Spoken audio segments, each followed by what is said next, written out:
यार शुक्र है तू आ गया है, नहीं तो सारी चीजें ऊपर ले जाना मुश्किल हो जाना था।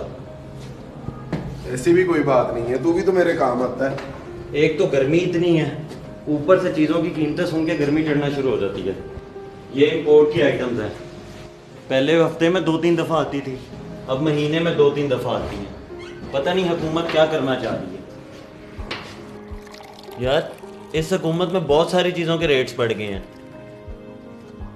तुझे तो पता है मैं मार्केट से सामान लेता हूँ और ऑनलाइन बेचता हूँ। इन हालात में बंदा क्या करे? क्या कर रहा है? तेरे इमरान खान की हुकूमत है, तेरे कहने पे पीटीआई को वोट दिया, चंगी तब्दीली है भाई। सारी चीजें महंगी हो जाएंगी तो इंसान क्या खरीदेगा, क्या बेचेगा? फिर चल मैं तुझे एक कहानी सुनाता हूँ, सुन ले, तुझे अच्छी लगेगी।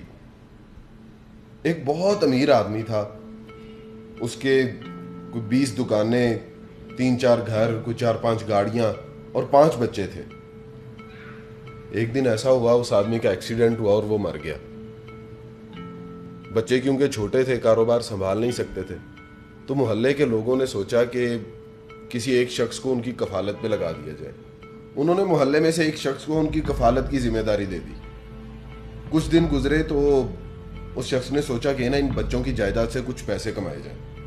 उसने क्या किया, उन बच्चों की जायदाद में से 2 दुकानें किसी ताजिर को गिरवी रखवाकर तो बहुत सारा कर्जा ले लिया। अब उसने उस कर्जे में से कुछ पैसे तो बच्चों को दे दिए, बाकी पैसे उसने सारे अपनी जेब में डाल दिए। बच्चे खुश हो गए, उनकी ज़रूरतें भी पूरी हो गई, बाकी पैसों की वो अय्याशी करने लग गए। इसी तरह उस शख्स ने उन बच्चों की सारी जायदाद थोड़ी थोड़ी करके मुख्तलिफ ताजरों को दी और बहुत सारा कर्जा ले लिया और उनका कोई मुकम्मल ज़राए आमदन भी नहीं बनाया। कुछ अरसे के बाद उन बच्चों का चचा बाहर से आया तो उसने उन बच्चों को उनके हवाले किया और खुद वहाँ से निकल गया, सारा पैसा ले गया। जब चचा ने सारा निज़ाम संभाला तो पता चला कि सारी जायदाद तो गिरवी रख दी गई है, तो ज़रिया माश कोई था नहीं। चचा को फिर मजबूरन कर्जा लेना पड़ा और बच्चों को दुकानों पर बिठाया ताकि वो कारोबार भी संभाल सकें और ज़रिया माश भी बन सके और उन बच्चों का मुस्तकबिल महफूज हो जाए। अब खुद सोचो कि जब बच्चों के वो फजूल अखराजात बंद हो गए, उनको वो जिस तरह से पैसे आ रहे थे वो भी ना मिले, तो उन बच्चों ने अपने चचा को क्या कहा होगा? तो बच्चे तो कहेंगे तेरा बेड़ा गर्क हो, तेरा खाना खराब हो, तूने तो हमसे सब कुछ छीन लिया। वो तो उसे गालियां देंगे। यही इमरान खान के साथ हो रहा है। देखो, चीजों की कीमतें जरूर बढ़ रही हैं, हालात भी बहुत मुश्किल हो रहे हैं, लेकिन किसी को बुरा भला कहने से और गालियां देने से हकीकत बदल नहीं सकती। और हकीकत यही है कि ये हालात पिछली हुकूमतों की वजह से ही पैदा हुए हैं।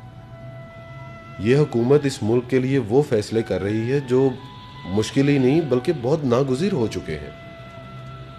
याद रखना, ये मुल्क हमारा घर है और अपने घर को बचाने के लिए और संभालने के लिए अपनों को ही कुर्बानियां देनी पड़ती हैं, इकट्ठे होकर चलना पड़ता है।